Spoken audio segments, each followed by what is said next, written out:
The rain had been falling steadily over the city for 3 hours, turning the downtown streets into rivers of reflected neon and headlights. Emma Torres wiped down the last table at Rosie's diner, her sneakers squeaking against the black and white checkered floor that had seen better decades. The smell of coffee and grease hung in the air, mixing with the faint scent of rain that seeped through the door every time it opened. She was 23 years old, though most days she felt twice that. Her dark hair was pulled back in a practical ponytail, a few escaped strands framing a face that carried the kind of exhaustion that comes from working 2 shifts back to back. Her apron was stained with the evidence of a long day, coffee, ketchup, and the general wear of serving people who barely looked up from their phones to say thank you. "Emma, you heading out soon?" called Marcus from the kitchen. He was the night cook, a 50-something man with graying temples and kind eyes who had worked at Rosie's longer than Emma had been alive. "Just finishing the last section," she replied, her voice carrying that particular flatness that comes at the end of a 14-hour shift. "You good to lock up after me?" "Always am, kid. Get home safe. Weather's nasty tonight." Emma nodded, though she knew she wouldn't be going straight home. She had another 2 hours at the convenience store 3 blocks over, covering for someone who'd called in sick. The money from both jobs barely covered rent and the remaining medical bills from her mother's treatment. Even though her mom had passed 8 months ago, the debt remained, a ghost that haunted every paycheck. She untied her apron and hung it on the hook by the kitchen door, then grabbed her jacket, a thin windbreaker that wouldn't do much against the November cold, but it was all she had. The bus fare was $2 each way, which meant $4 less she could put toward the bills. She'd walk tonight like most nights. The bell above the door chimed as she pushed it open, and the cold hit her immediately. The rain had lightened to a drizzle, but the wind cut through her jacket like it wasn't there. She pulled it tighter around herself and started down the sidewalk, her breath visible in small clouds. Downtown at this hour was a study in contrasts. The main street still buzzed with activity, cars honking, people hurrying between buildings, the occasional siren in the distance. But the side streets, where Emma walked to save time, were darker, quieter. Street lamps created pools of orange light on the wet pavement, and the sounds of the city became muffled, distant. She passed a closed laundromat, its windows dark. A bodega on the corner still had its lights on, the owner visible inside reading a newspaper. Emma had lived in this neighborhood her whole life. She knew which streets to avoid after dark, which shortcuts were safe, which sounds meant trouble. Tonight she was tired enough that she wasn't paying attention the way she should have been. She cut through the alley beside Rosie's, a shortcut she'd taken 1,000 times. It led to Harrison Street, which would take her straight to the convenience store. The alley was narrow, lined with dumpsters and the back doors of businesses long closed for the night. Water dripped from fire escapes above, creating a rhythmic pinging against metal. Emma was halfway through when she heard raised voices ahead. She slowed, her hand instinctively tightening around her phone in her pocket. The voices were male, urgent, aggressive. Her first instinct was to turn back, take the long way around. But something made her pause. One of the voices sounded different. Not aggressive, defensive. She crept forward, staying close to the wall, until she could see where the alley opened onto Harrison Street. 3 men stood in a tight cluster under a street lamp. 2 of them had their backs to her, wearing dark clothes that seemed to absorb the light. The 3rd man faced them, and even from 30 feet away, Emma could see he was in trouble. He was tall, well-dressed in a way that stood out in this neighborhood. A charcoal suit that probably cost more than Emma made in 3 months, now disheveled and torn at the shoulder. His dark hair was wet from the rain, and he held one arm close to his body in a way that suggested injury. His face was partially shadowed, but she could see the sharp lines of his jaw, the controlled tension in his posture. "You made a mistake coming here alone, Moretti," one of the men said, his voice carrying clearly through the rain. Emma's heart began to pound. She should leave. This was none of her business. Whatever this was, it was way above her pay grade. But the injured man, Moretti, didn't back down. "Did I?" His voice was steady, almost calm, despite the obvious disadvantage. "Funny, I was thinking the same about you two." The other man laughed, a cold sound. "Big talk for someone in your position." Emma saw one of them reach into his jacket. Everything inside her screamed to run, but her feet wouldn't move.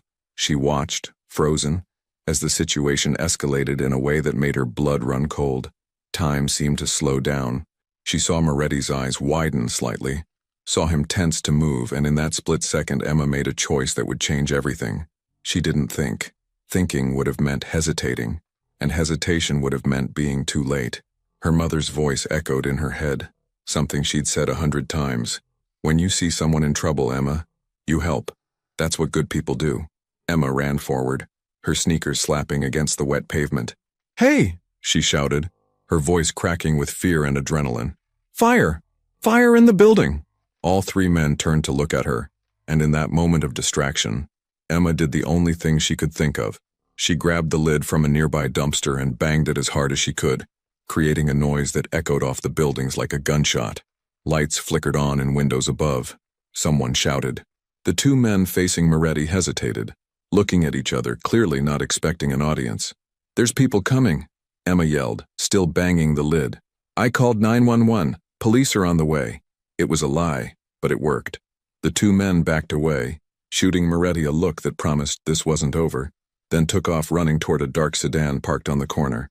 Emma watched them go, her heart hammering so hard she could barely breathe. Then she heard an engine rev, and everything happened at once. The sedan's tires squealed as it peeled away from the curb, but instead of driving off, it turned sharply, heading straight for Moretti. Emma saw him try to move, but he was injured, too slow. Without thinking, she dropped the dumpster lid and ran toward him. She hit him at an angle, using her body weight to shove him out of the direct path. They both went down hard on the pavement, Emma landing partially on top of him. She heard him grunt in pain, felt the tension in his body, and then the world exploded. The car didn't hit them. It swerved at the last second, but as it passed, something happened. A flash of light, a sound that wasn't quite an explosion but something tearing, violent. Emma felt the shockwave before she heard it, felt the heat against her back. She pressed herself down, covering Moretti's head with her arms on pure instinct, the way her mother had covered her during a tornado warning when she was 7. Glass rained down around them, tinkling against the pavement. Car alarms started screaming. Someone was yelling. For a moment, Emma couldn't move, couldn't think. Her ears were ringing and she could smell smoke and something chemical, burning. Then she felt movement beneath her. Moretti was trying to sit up, and she realized she was still partly on top of him. She rolled off quickly, her hands shaking so badly she could barely control them. "Don't move," she heard herself say, though her voice sounded distant, muffled. "Just stay still. Help is coming." He looked at her, and for the first time Emma saw his face clearly in the strobing light of the car alarms. He was older than she'd first thought, late 30s maybe. His face was all sharp angles and controlled intensity, with dark eyes that seemed to assess everything in a single glance. There was a cut on his cheekbone, bleeding, and his breathing was labored. "Who are you?" he asked, his voice rough with pain. "Nobody," Emma said automatically. She looked around, trying to get her bearings. The sedan was gone. In its place, a parked car, not the sedan, something else, was on fire, flames licking up from under the hood. That's what had exploded. The heat had been sabotage, something planted. "You're bleeding," Moretti said, and Emma realized he was looking at her arm.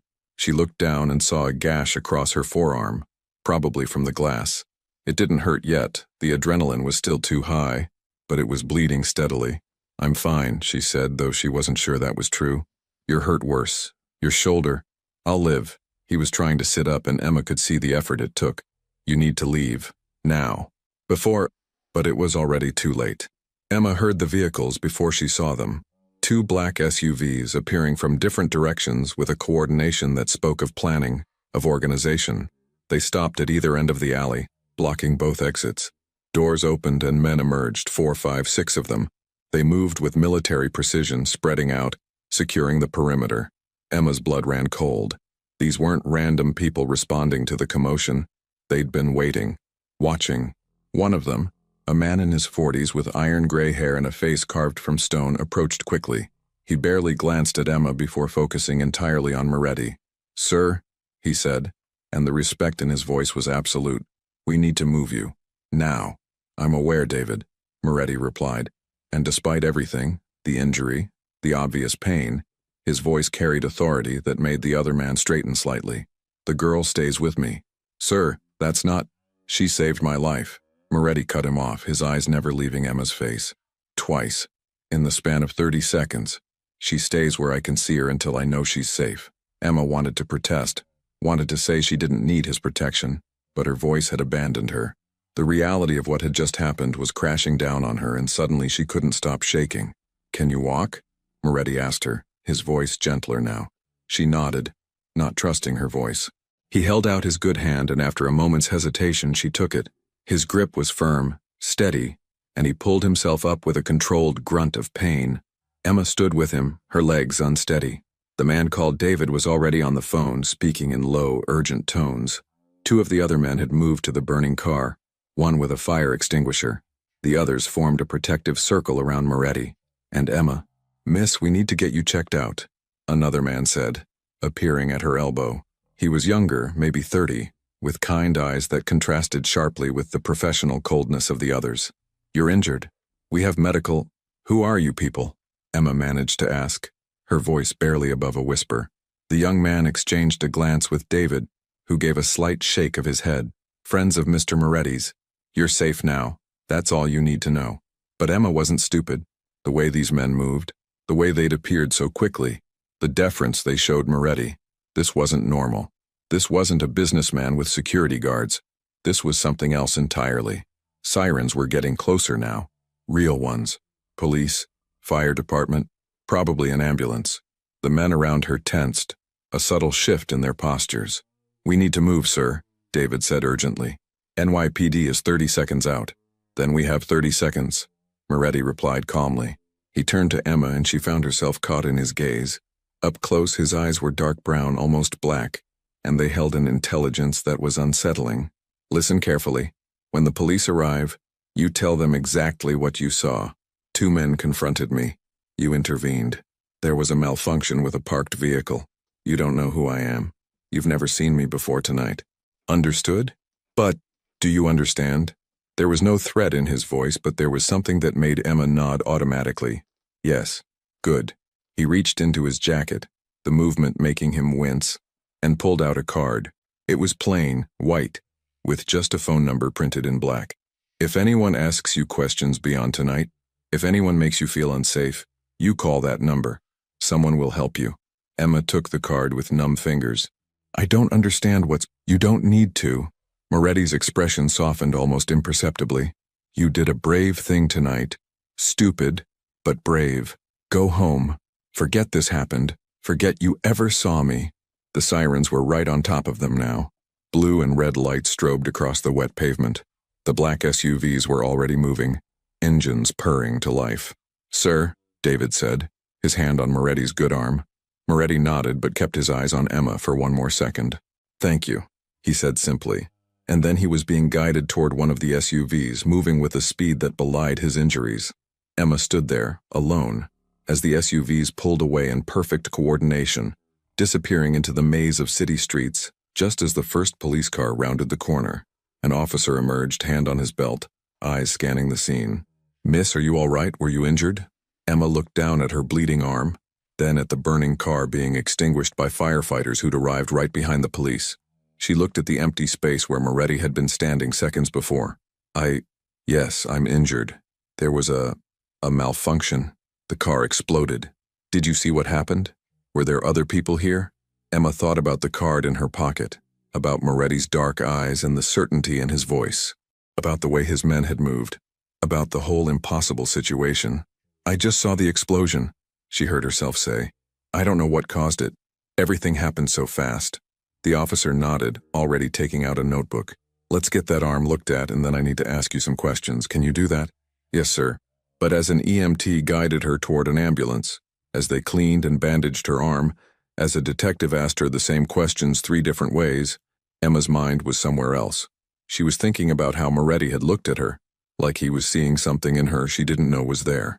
She was thinking about his calm voice telling her what to say, the way his men had called him sir with absolute respect.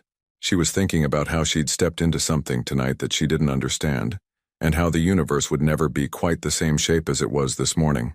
It was past 11 when they finally let her go. The detective had given her his card, told her to call if she remembered anything else. The EMT had wrapped her arm professionally and advised her to follow up with her doctor. Someone had already called her boss at the convenience store, explaining she wouldn't make it in tonight. Emma walked home through the rain, which had picked up again. Her clothes were damp, her arm throbbed despite the painkillers the EMT had given her, and she was so tired she could barely put one foot in front of the other. But she was alive, and somewhere in this city, so was the man named Moretti, because she'd made a choice in an alley to help a stranger. Her apartment was a fourth-floor walk-up in a building that was slowly surrendering to time.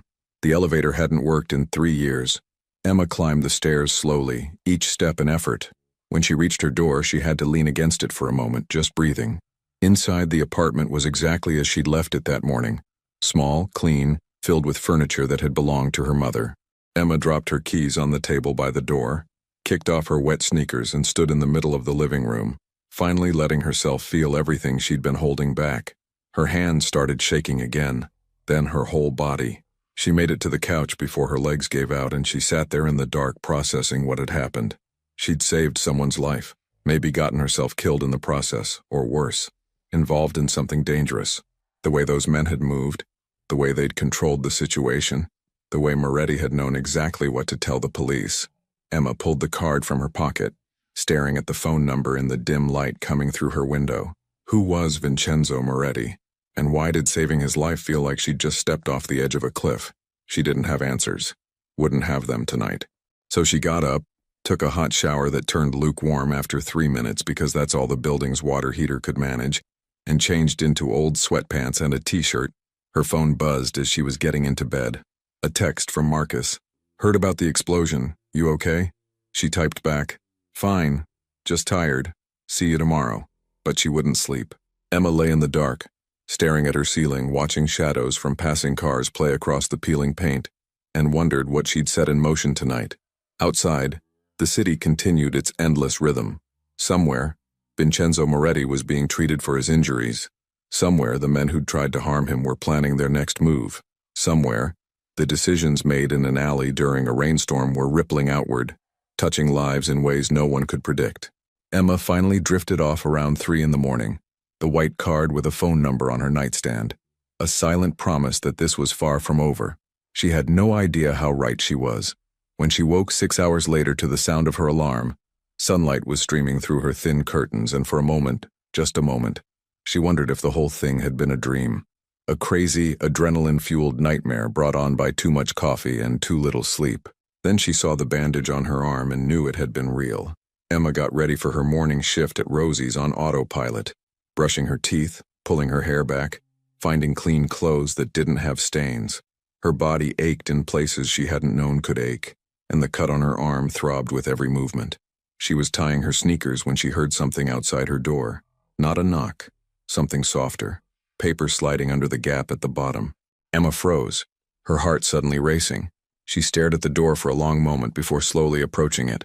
There, on her worn carpet, was a black envelope, heavy paper, expensive, the kind of thing that didn't belong in a building where the hallway lights flickered and the walls were thin enough to hear your neighbors' conversations. Emma picked it up with shaking hands. It wasn't sealed. She opened it and stared at the contents, unable to process what she was seeing. Money. Cash. $100 bills neatly stacked and bound with a paper band. She counted them with numb fingers. 100 bills. $10,000. There was something else in the envelope, too. A business card, similar to the one Moretti had given her last night but more formal. Embossed. Professional. It read, Vincenzo Moretti, private consultant. And beneath it, in handwriting that was bold and decisive, you saved my life. I repay my debts. This is just the beginning. Emma stood in her doorway, holding $10,000 and a business card, and felt her entire world shift on its axis. The money in her hands would cover 6 months of bills, would let her breathe for the first time since her mother died, would change everything, but at what cost? She thought about the way Moretti's men had moved, the respect in their voices, the organization behind that rescue. She thought about the men who'd confronted him, about the coordinated nature of that situation, about the burning car and the questions the police had asked. This wasn't normal. None of this was normal. And yet, as Emma stood there with the morning sun warm on her face and $10,000 in her hands, she knew she was at a crossroads. She could take this money, cash it, use it to survive, or she could try to return it, try to step away from whatever this was before it consumed her. Her phone buzzed. An unknown number. Her thumb hovered over the decline button, but something made her answer. Miss Torres.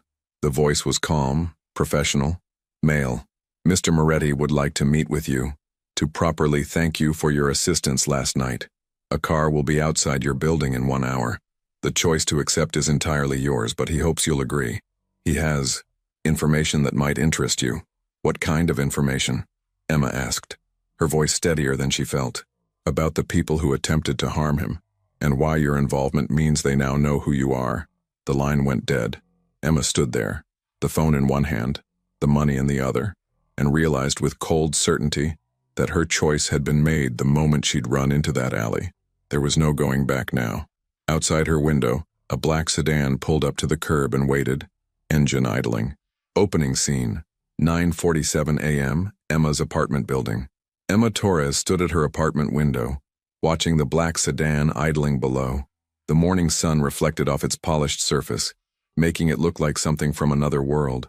Sleek, expensive, completely out of place on her street where most cars had dented bumpers and faded paint jobs.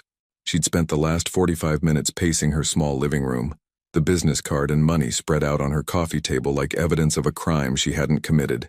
Her phone sat beside them, silent now, but the voice from the call still echoed in her mind. They now know who you are. What did that mean? Who were they?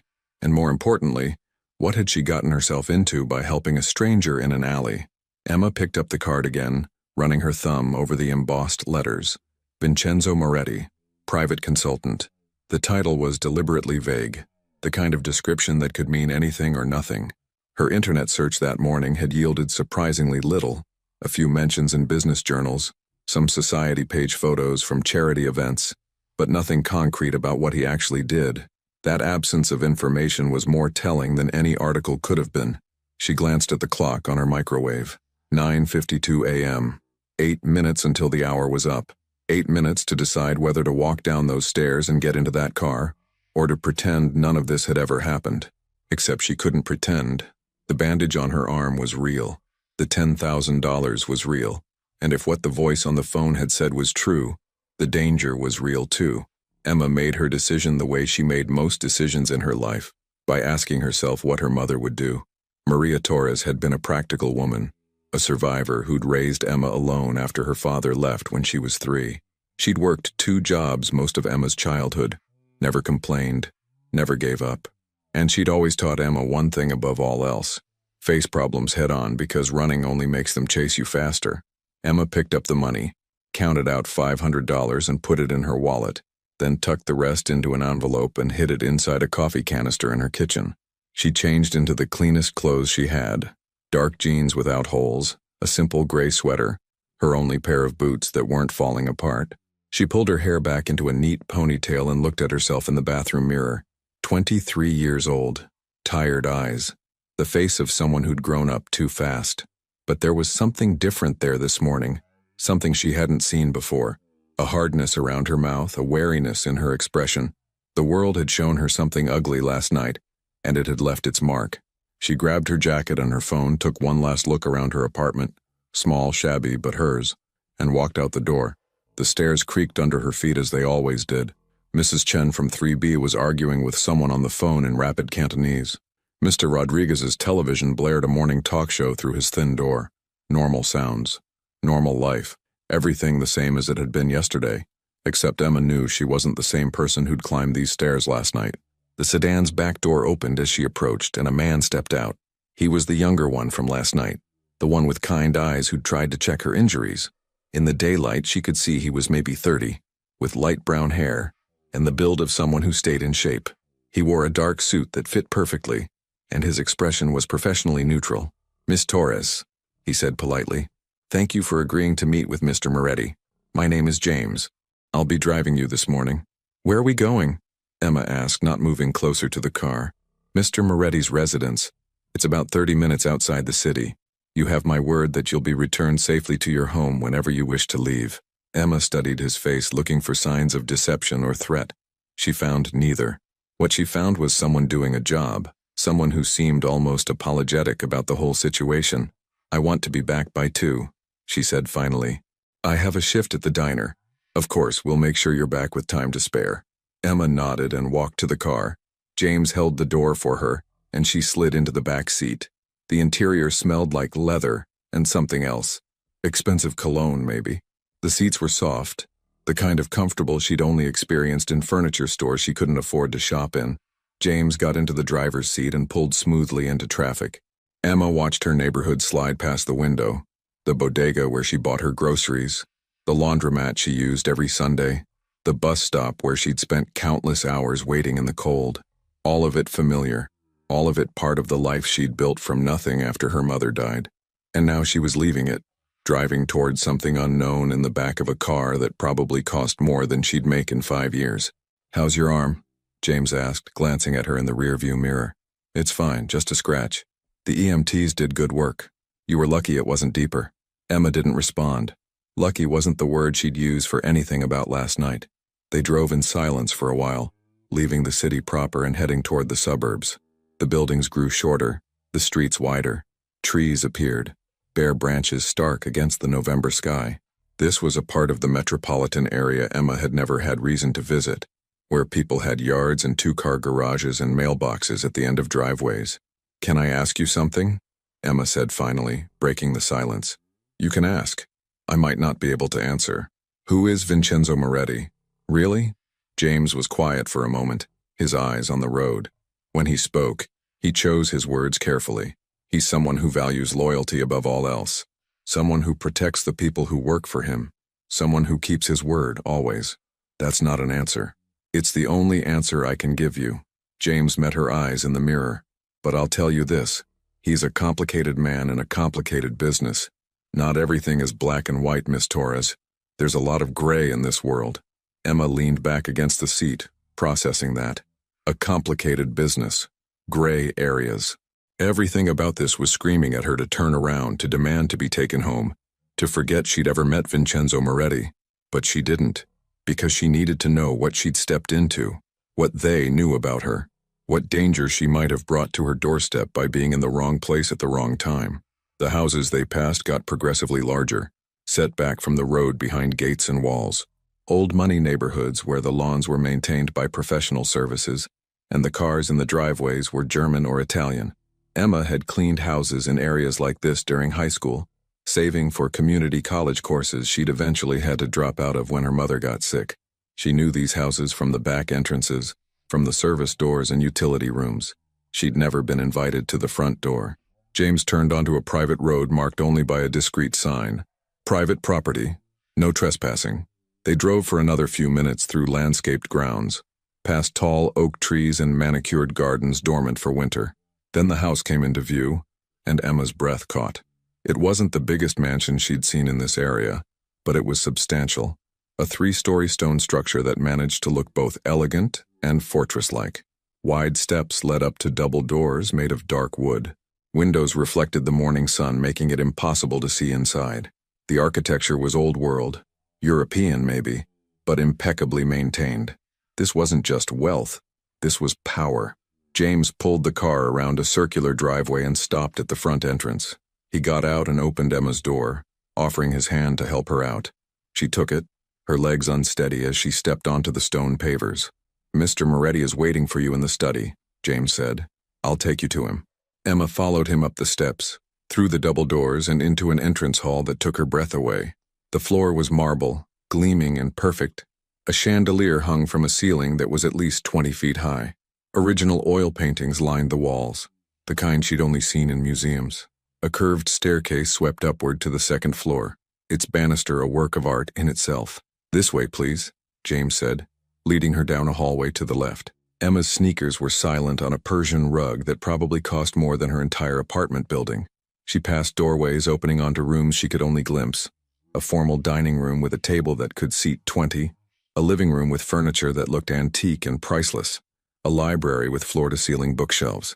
James stopped at a closed door near the end of the hall and knocked twice. "Come in," said a voice Emma recognized from last night.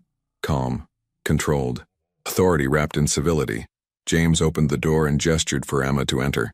She stepped inside, and he closed the door behind her, leaving her alone with Vincenzo Moretti. The study was smaller than she'd expected, more intimate. One wall was entirely books, leather-bound volumes organized with precision. A desk dominated the room, antique wood, probably mahogany, with papers neatly stacked, and a computer that looked incongruous among the old-world elegance. Two leather chairs faced each other near a fireplace where a small fire crackled, taking the chill off the November morning. And standing by the window, looking out at the grounds, was Vincenzo Moretti. He turned when she entered, and Emma got her first real look at him in full light. He was tall, she'd known that, but everything else struck her with new force. He was in his late 30s, as she'd guessed, with dark hair that was perfectly cut and beginning to show gray at the temples. His face was all sharp angles, strong jaw, high cheekbones, a nose that looked like it might have been broken once and reset carefully. His eyes were dark brown, almost black, and they held an intelligence that made Emma feel like he could see straight through her. He wore dark slacks and a white dress shirt, no tie, the top button undone.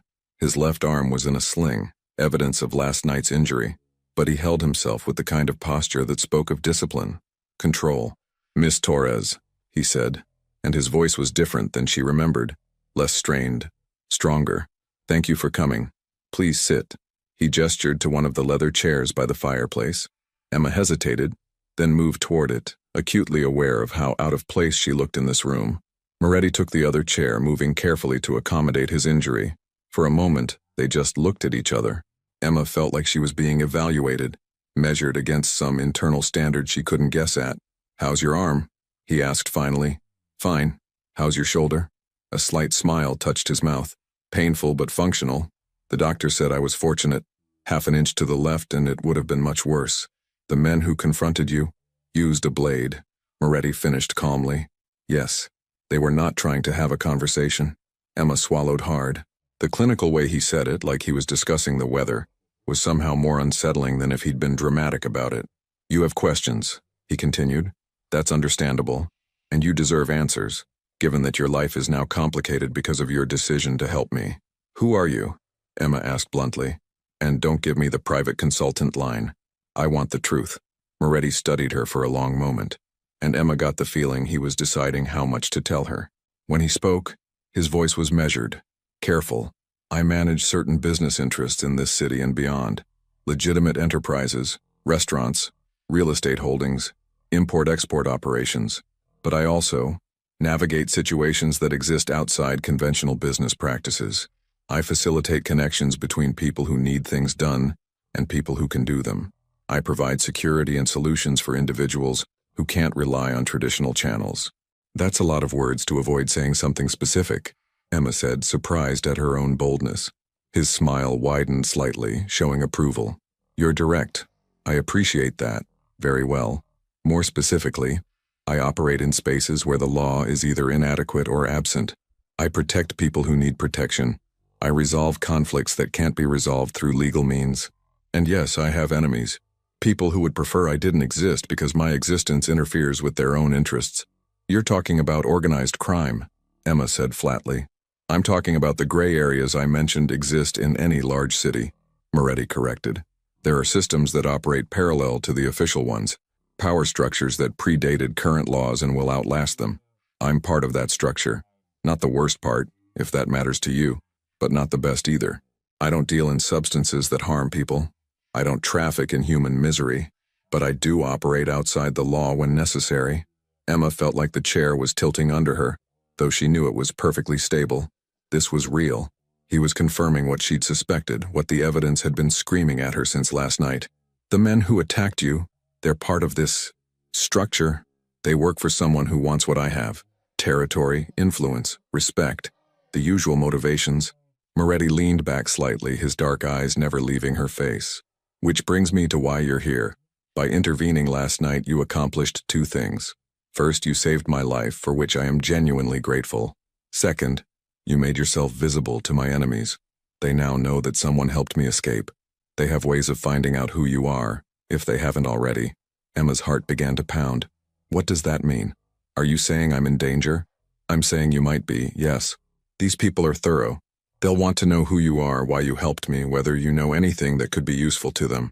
And they're not known for their gentle approach to gathering information." The room suddenly felt too warm despite the cool November air outside. Emma stood up, needing to move, needing space. "This is insane. I was just trying to help someone. I didn't know. "I know," Moretti said quietly, and something in his voice made her stop pacing. You acted on instinct, on compassion. Those are rare qualities, Miss Torres, especially in situations like that, where most people would have walked away. But good intentions don't protect you from consequences. Emma turned to face him, anger rising through her fear. So what am I supposed to do? Hide? Run? Change my name and move to another city? No.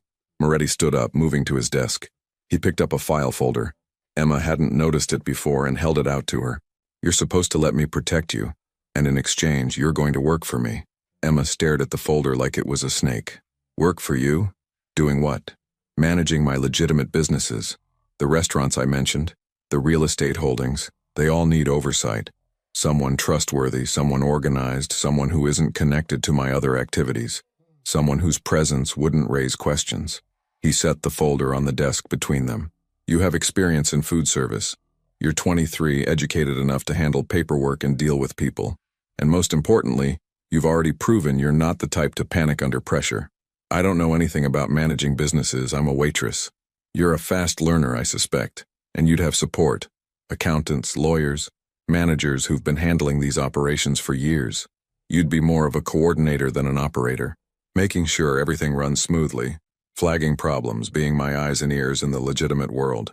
Emma picked up the folder with shaking hands and opened it. Inside were documents, contracts, business proposals, salary information that made her head spin. The number was more than she made in a year at both her jobs combined. In 6 months, she could pay off every debt she had and still have savings. This is too much, she whispered. It's exactly what the position is worth, Moretti corrected. Plus hazard pay, considering the circumstances. You work for me for 6 months, help me stabilize my legitimate operations during a difficult transition period, and at the end, you walk away debt-free with enough money to start whatever life you want. Or you stay on if you find the work suits you. And if I say no? Moretti's expression didn't change, but something in his eyes shifted. Then I'll arrange for your protection anyway.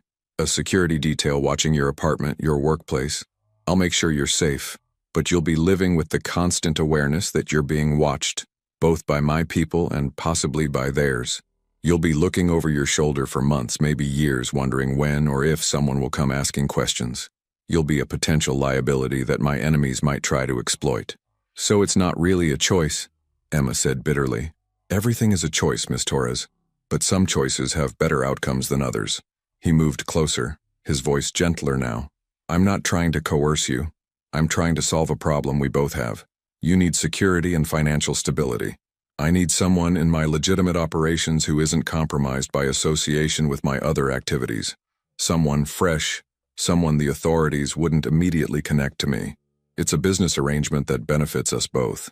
Emma looked down at the folder again at the numbers that could change her entire life. 6 months. That's all it would be.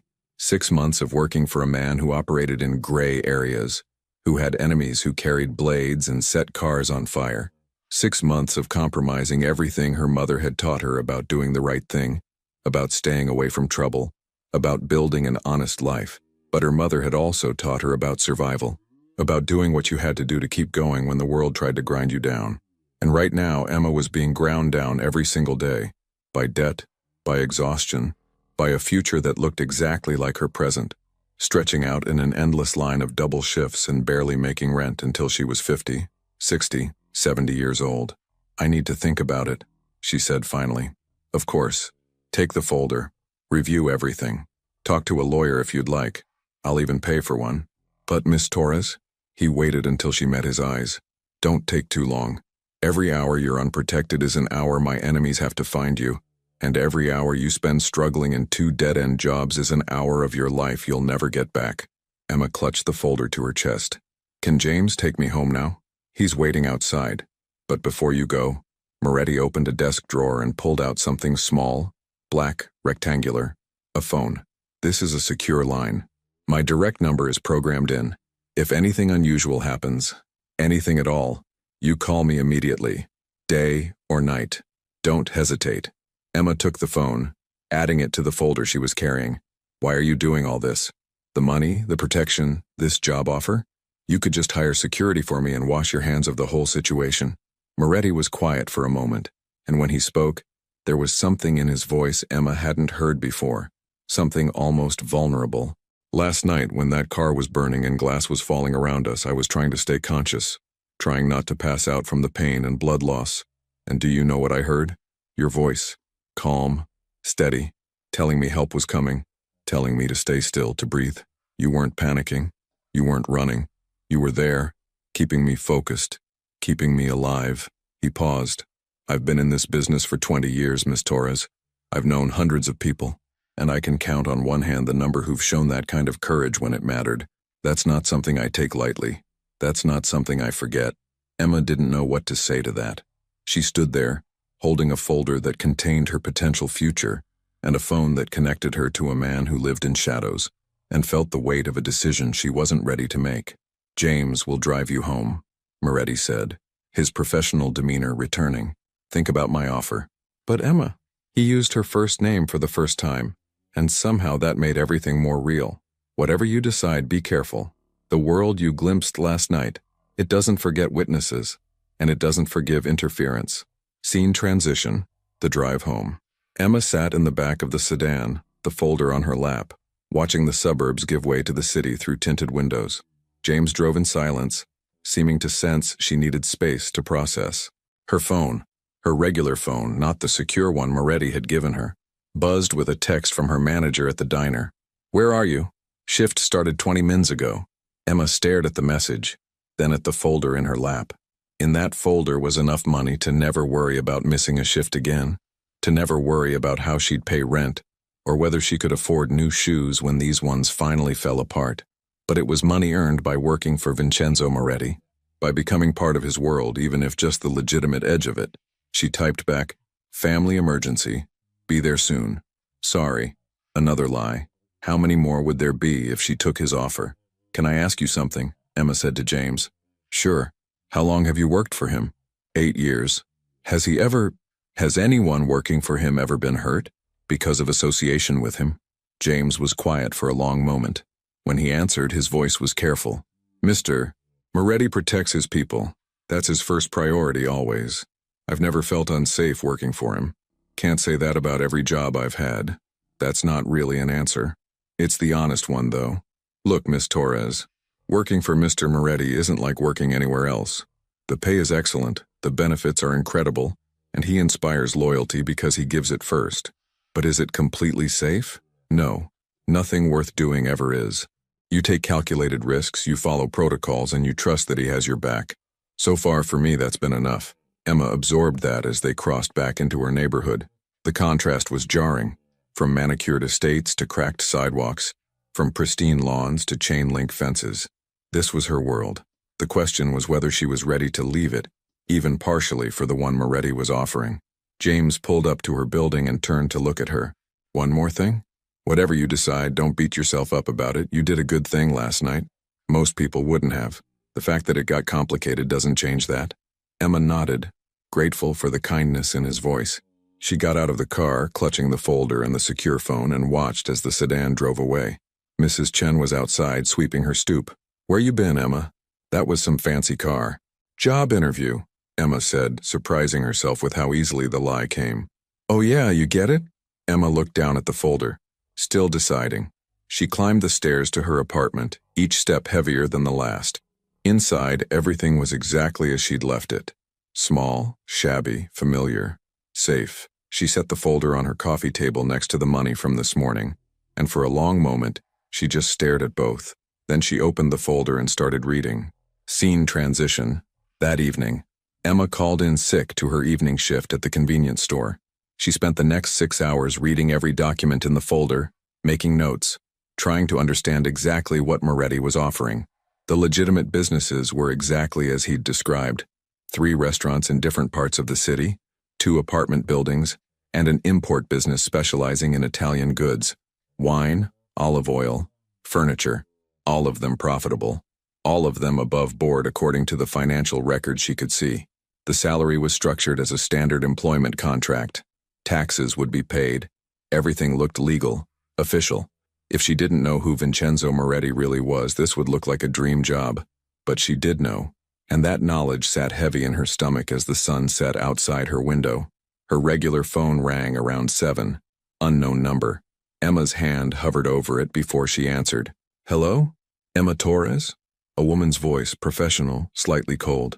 Who's asking? My name is Detective Sarah Martinez, NYPD. I was hoping I could ask you a few more questions about the incident last night. Would you be available to come down to the precinct tomorrow? Emma's blood ran cold. I already gave a statement last night. I know, and I've read it. Just a few follow-up questions. Standard procedure. Nothing to worry about. How about 10 tomorrow morning? I have to work. It shouldn't take long. I'm sure your employer would understand. There was something in the detective's tone that made Emma's instincts scream warning. This wasn't routine. This was someone digging, looking for something specific. I'll try to make it, Emma said carefully. Please do. We're very interested in understanding exactly what happened last night, and who else might have been involved. The line went dead. Emma sat there, her heart pounding. They were investigating. Of course they were. There'd been an incident, possibly criminal activity. They'd want to know everything. And if she walked into that police station, what would she say? That she'd met with Moretti this morning? That he'd offered her a job? That she was considering becoming part of his organization? She picked up the secure phone Moretti had given her. His number was already programmed in, just a single press away. Emma stared at it for a long time, weighing everything. If she called him, she was admitting she needed his help. She was taking a step toward his world, toward accepting his offer. If she didn't call him, she'd face the police alone tomorrow, unprepared for whatever questions they wanted to ask. Her thumb moved before her brain fully decided. The phone rang once before he answered. Emma, not a question, a statement. He knew it was her. The police want to talk to me tomorrow, a Detective Martinez. I know. I was expecting that. He didn't sound concerned. What did you tell her? That I'd try to come in, but I don't know what to say. I don't know what they're looking for. They're looking for connections.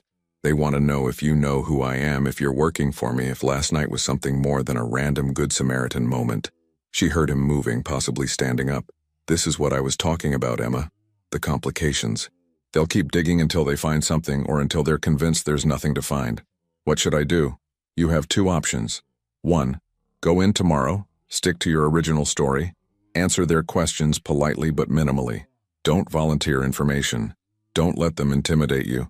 It's uncomfortable but manageable. 2. Let me send a lawyer with you. Someone who knows exactly what to say and what not to say. Someone who can make sure your rights are protected and the conversation stays focused on what you actually witnessed. If I show up with a lawyer, won't that make them more suspicious? Possibly, but it also makes them more careful. They can't push as hard or ask inappropriate questions. The trade-off is yours to make. Emma closed her eyes, feeling the walls of her small apartment closing in. This morning, she'd been a waitress with money problems. Tonight, she was someone the police wanted to interrogate. Someone who had a mob boss's direct number in her phone. Emma? Moretti's voice was gentler now. Have you made a decision about my offer? I don't know. This is all happening so fast. I understand. But the detective calling you, that's exactly what I warned you about. Your life is already complicated. The question is whether you want to face that complication alone or with resources behind you. Resources, Emma repeated. You mean your resources, your protection, your money? Yes? And in exchange, I become part of your organization, part of my legitimate business operations, he corrected. There's a difference. What I'm offering you is a real job with real work. You wouldn't be involved in anything illegal. You'd just be someone who happens to work for me. And if I say yes, if I take this job, what happens tomorrow with Detective Martinez? You go to the meeting with my lawyer. You answer the questions honestly about what you saw. You explain that after the incident, I tracked you down to thank you and offered you a job opportunity as a gesture of gratitude, all of which is true. They'll investigate you, find nothing suspicious, and eventually they'll move on to other leads. And if I say no, then you face tomorrow alone, and every other complication that comes after. I'll still provide security, I meant what I said about that, but you'll be managing this situation without support or guidance. And Emma? He paused. These situations rarely get simpler on their own. They compound. They escalate. Better to have a plan now than to improvise later. Emma looked around her apartment at the life she'd built from nothing. Simple, honest, hard, but hers, and utterly insufficient for what she was now facing. If I take the job, she said slowly, I want it in writing that I'm never asked to do anything illegal, that I'm only managing legitimate businesses, that if anything crosses that line, I can walk away with no consequences. Done. I'll have the contracts revised by tomorrow morning. And I want to be able to quit after 6 months if I want to, with enough money to relocate if necessary. Also done. And, Emma took a deep breath, and I want your word that no one I care about gets hurt because of this. My neighbors, my co-workers at the diner, people who have nothing to do with any of this. There was a pause. When Moretti spoke, his voice was serious, carrying the weight of an oath. You have my word, Emma. The people in your life remain off limits. Always. That's a line I don't cross. Emma stood up, walked to her window, looked down at the street where she'd grown up, where she'd planned to spend the rest of her life, working, surviving, never quite getting ahead but never quite falling behind either. That life was over the moment she'd run into that alley last night. The only question now was what came next. Okay, she said quietly. I'll take the job. Send your lawyer tomorrow, and have those contracts ready. You're making the right choice, Moretti said. I hope so. Emma's voice was barely a whisper. Because I don't think I can go back after this. No, he agreed. You can't. But Emma, going forward can be better than you think. I'll see you tomorrow. Get some rest. He ended the call, and Emma stood there with the phone in her hand, watching the city lights flicker on as darkness fell. Somewhere in those lights was Vincenzo Moretti, satisfied that he'd secured a valuable asset. Somewhere else was Detective Martinez, preparing questions for tomorrow's interview. And somewhere, unknown and threatening, were the people who'd tried to harm Moretti, people who now knew Emma's face. She'd made her choice. For better or worse, she'd stepped fully into the gray areas Moretti had talked about. No more black and white, no more simple right and wrong, just survival, pragmatism, and the hope that in 6 months, she'd emerge on the other side with her integrity intact. Emma turned away from the window and went to pack a bag. If she was doing this, she needed to be ready for whatever came next. The life she'd known was over. The new one was just beginning. The lawyer Moretti sent was a woman in her 50s named Catherine Brennan, impeccably dressed in a navy suit, carrying a leather briefcase that probably cost more than Emma's monthly rent. She'd met Emma outside the precinct with a firm handshake and a confidence that immediately put her at ease. Remember, Catherine said as they walked through the precinct doors, answer only what's asked. Don't volunteer information. If I touch your arm, stop talking immediately. Understood? Emma nodded, her stomach tight with nerves. The precinct smelled like coffee and old paper, fluorescent lights humming overhead. Officers moved through the space with practiced efficiency, barely glancing at the 2 women being led to an interview room. Detective Sarah Martinez was younger than Emma expected, maybe 40, with sharp eyes and an expression that gave nothing away. She gestured to chairs across a metal table, a recording device already set up between them. Miss Torres, thank you for coming in. And you are? Catherine Brennan, Miss Torres's legal counsel. Martinez's eyebrow rose slightly. That was fast. Most people don't lawyer up for routine follow-up questions. Most people don't get called in the day after a traumatic incident. Catherine replied smoothly. Shall we begin? My client has work this afternoon. The interview lasted 40 minutes. Martinez asked about timing, about what Emma had seen, about whether she'd recognized anyone involved. Emma stuck to her story. She'd witnessed a confrontation, intervened without thinking. There was a malfunction with a vehicle. She'd helped an injured man until authorities arrived. And you didn't know who this man was? Martinez asked, her pen tapping against her notepad. Not until later, Emma said truthfully. He sent someone to thank me. That's when I learned his name. Vincenzo Moretti contacted you after the incident? He offered me a job opportunity, as gratitude for helping him. Martinez leaned forward. And you accepted employment from a man you knew nothing about? That didn't strike you as unusual? Catherine's hand moved to Emma's arm, a light touch. Detective, my client's employment decisions aren't relevant to your investigation into the incident itself, unless you have specific questions about what she witnessed that night. The detective's jaw tightened, but she backed off. 20 minutes later, Emma and Catherine were walking out of the precinct into cold November sunshine. You did well, Catherine said. They'll investigate you, find nothing, and eventually move on. But Emma, be careful. Martinez is smart. She'll be watching. Scene transition, 1 week later. Emma's new life began with an office in downtown Manhattan, 3 floors above one of Moretti's restaurants. The space was professional but not ostentatious. A desk, computer, filing cabinets, a window overlooking the street. Nothing that would draw attention. Her first day, she met the managers of each business. Roberto, who ran the flagship restaurant, was in his 60s with warm eyes and an accent that spoke of Sicily. Margaret handled the real estate properties with military precision despite being barely 5 feet tall, and Thomas, the import business manager, treated Emma with cautious respect, clearly uncertain about this young woman who'd suddenly become his supervisor. Mr. Moretti values loyalty and competence, Thomas told her during their first meeting. Deliver both, and you'll do well here.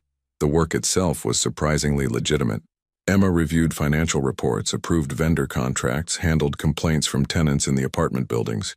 She learned about profit margins and supply chains, about managing employees and maintaining quality standards.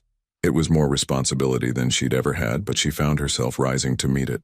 Moretti checked in weekly, usually by phone, sometimes in person. He'd stop by the office unannounced, review her progress, offer guidance. His manner with her was always professional, respectful, but Emma noticed things. The way his other employees deferred to him, the careful way they spoke around certain topics, the phone calls he'd take in another room. She was managing the legitimate businesses, yes, but they existed alongside something else, something she caught only glimpses of. 2 weeks into the job, Emma was working late when she overheard a conversation she wasn't meant to hear. The office below hers, technically a storage room, had voices rising through the floorboards. Moretti's voice, calm but firm. Another man's voice pleading, "I need more time. The payments, I can make them. I just need another month. You've had 3 extensions already, Michael. At some point, debts must be paid." Emma found herself frozen at her desk, barely breathing, straining to hear more. But the voices dropped lower, became murmurs she couldn't decipher. When she heard footsteps on the stairs, she quickly focused on her computer screen, pretending to be absorbed in spreadsheets. Moretti appeared in her doorway, his expression unreadable. "You're here late, finishing the quarterly review for the restaurant." He stepped inside, closed the door behind him. "Did you hear anything just now?" Emma's heart pounded. She could lie, but something told her he'd know. Voices, not words, but enough to understand the nature of the conversation. Enough to know it wasn't about pasta imports, Emma said quietly. Moretti moved to her window, looking out at the city lights. "This is what I meant about gray areas, Emma. That man downstairs borrowed money from me. Legitimate money through legitimate channels, but he's defaulting. Repeatedly. At some point, there must be consequences." "What kind of consequences?" "The kind that ensure he takes his obligations seriously. Nothing that would harm him permanently. Just encouragement to fulfill his commitments." He turned to face her. "Does that bother you?" Emma thought about the question carefully. "It bothers me that I don't know where the line is, between business and whatever else you do." "The line is wherever you draw it," Moretti said. "I hired you to manage legitimate operations. What happens in that room downstairs has nothing to do with your job. You can acknowledge it exists without being part of it. Is that possible? To work for you and not be complicit in everything you do? People who work at pharmaceutical companies aren't responsible for how medications get priced. People who work at banks aren't responsible for foreclosures. You're responsible for your actions, Emma, not mine." He moved toward the door, then paused. "But if you want to leave, if this is too much, I'll honor our agreement. No consequences. Say the word." Emma looked at her desk, at the work she'd been doing. Real work that helped real people. Employees who depended on these businesses, tenants who needed well-maintained housing, customers who enjoyed good food. Was that negated because the man who owned it all operated in shadows too? "I'll stay," she said. "But I need you to keep your word. I manage the legitimate side. Nothing else." "You have my word," Moretti replied, and left. Scene transition, 3 weeks later. Emma had just locked the office one evening when she noticed someone following her. A man in a dark jacket, keeping pace half a block behind. Her heart rate spiked as she quickened her steps. She pulled out the secure phone, dialed Moretti's number. "Emma? Someone's following me. Dark jacket, about 6 feet tall. Where are you?" "Corner of 5th and Main, heading toward the subway. Stay on the line. Keep walking. Don't go underground." His voice was calm, commanding. "James is 2 minutes away." Emma kept moving, fighting the urge to run. Behind her, she heard footsteps matching her pace. Her breathing came faster, panic rising.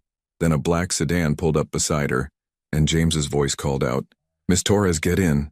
She didn't hesitate. The moment she was inside, James pulled into traffic, and Emma looked back to see the man in the jacket watching from the sidewalk, phone to his ear. "Did you see him?" Moretti asked, still on the line. Yes, James answered, running the plates on a vehicle parked near his position. We'll know who he is within the hour. Emma's hand shook as adrenaline crashed through her system. This is because of that night. Because I helped you. Yes, Moretti said, his voice hard. They're testing, trying to understand your connection to me. Emma, you can't go home tonight. Not until we know who that was and what they want. Where am I supposed to go? Somewhere safe, somewhere they can't reach you. He paused. My home. I have security there. You'll have your own room, your privacy. But you'll be protected. Emma wanted to argue, wanted to insist she could handle herself, but the fear still coursing through her veins said otherwise. Okay, she whispered.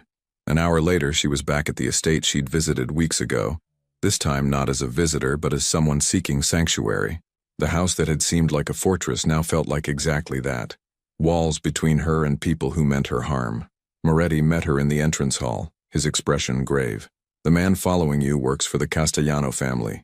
They're competitors of mine trying to understand our connection. What do they want? Information, leverage. They think you might be valuable to me, which makes you valuable to them. He gestured toward the stairs. Maria will show you to a guest room. Tomorrow we'll arrange more permanent security for you. I'm sorry, Emma. I'd hoped they'd lose interest. But they didn't. No, they didn't. Scene transition. That night, Emma couldn't sleep. The guest room was luxurious. A 4-poster bed, expensive linens, a bathroom larger than her apartment's kitchen. But comfort couldn't erase the reality of her situation. She'd made a choice weeks ago, thinking she could control the consequences. Now she understood how naive that had been. This world didn't let you choose which parts you participated in. Once you were in, you were in. Around midnight, she heard footsteps in the hall. A knock at her door. Emma, are you awake? Moretti's voice. She opened the door to find him standing there, still dressed, exhaustion evident in his face. Can't sleep either? She asked. No, I wanted to apologize. This situation, having you followed, putting you in danger, it's not what I intended. What did you intend? He was quiet for a moment. I intended to repay a debt, to help someone who'd helped me. I didn't expect. He trailed off. I didn't expect them to be this persistent. Because I'm not important enough? Emma asked, surprising herself with the bitterness in her voice. Because you are important enough, Moretti corrected. They see that I'm protecting you, that I've brought you into my organization. That makes you valuable. They stood there in the hallway, the house silent around them. Emma saw something in his expression she hadn't seen before. Guilt, maybe. Regret. I'm trying to decide, she said quietly, if saving your life was the best or worst decision I ever made. Moretti's mouth curved into a sad smile. Ask me again in 6 months. Maybe we'll both have an answer. He turned to leave, then stopped. Emma, tomorrow I'm giving you a choice. Either you accept full security, guards, secure apartment, the works, and continue working for me, or I arrange for you to leave the city entirely with enough money to start over somewhere safe. I won't force you to stay in a situation you didn't ask for. And if I leave, am I still in danger? Less so. Without continued connection to me, you become less interesting to them. Eventually they'd move on. Emma processed that. A way out. An escape from complications she never wanted. All she had to do was run. But running meant losing the stability she'd gained, the purpose she'd found in work that challenged her.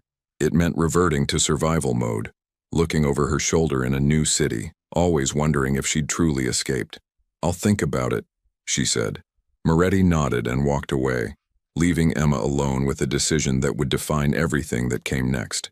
She closed the door and leaned against it, her mind racing.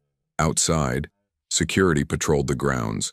Inside, she was safe. But safety came with a price, and Emma was beginning to understand exactly how high that price might be. Chapter 4. The Price of Loyalty. 2 months later, Emma had made her choice. She stayed. The secure apartment Moretti provided became her new home, guards rotating shifts outside her door. She'd grown accustomed to checking over her shoulder, to the weight of the secure phone in her pocket, to living in constant awareness. The businesses thrived under her management.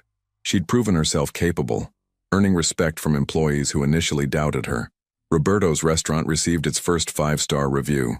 Margaret's buildings had a wait list of prospective tenants. Thomas's import business expanded into 3 new product lines. Emma had found purpose in the work, even as she remained carefully separate from Moretti's other activities. Then the FBI came. The interview agent, David Chen, sat across from Emma in her office, his partner silent beside him. "We're investigating Mr. Moretti's operations. We know you manage his legitimate businesses. We'd like your cooperation." Catherine Brennan, ever present, placed a hand on Emma's arm. "My client has nothing to offer your investigation. We can offer protection, immunity, a fresh start away from all this." Emma met the agent's eyes. "I manage restaurants and apartment buildings, that's all. I have nothing to tell you." The agents left, disappointed, but Emma knew they'd be back, circling, waiting. The conversation. That evening, Moretti called her to his study. "The federal investigation is escalating. I'm looking at charges, financial irregularities they can actually prove. I'll likely accept a plea arrangement. 18 months minimum security." Emma felt something tighten in her chest.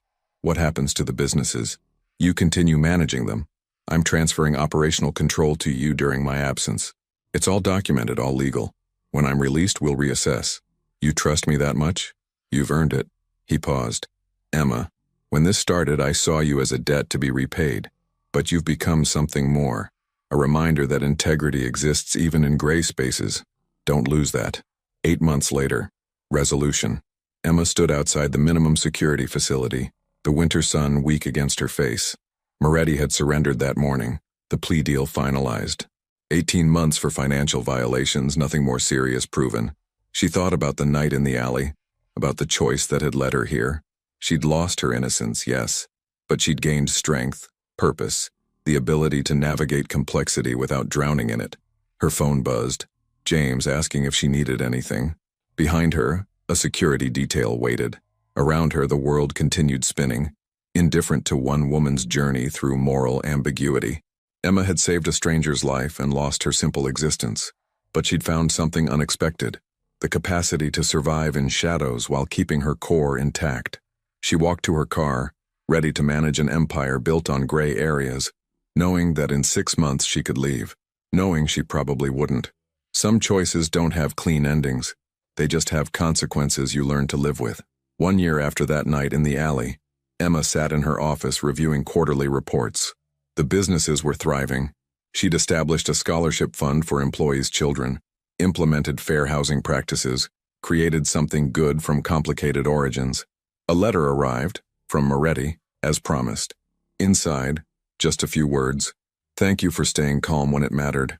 Not just during the explosion. Every day after." Emma folded the letter and looked out at the city. She'd made her peace with the gray areas.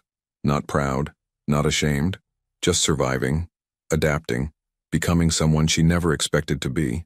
The girl who'd run into an alley to help a stranger was gone. In her place stood a woman who understood that life rarely offered clear choices, only decisions and their prices, and she'd chosen to pay hers on her own terms.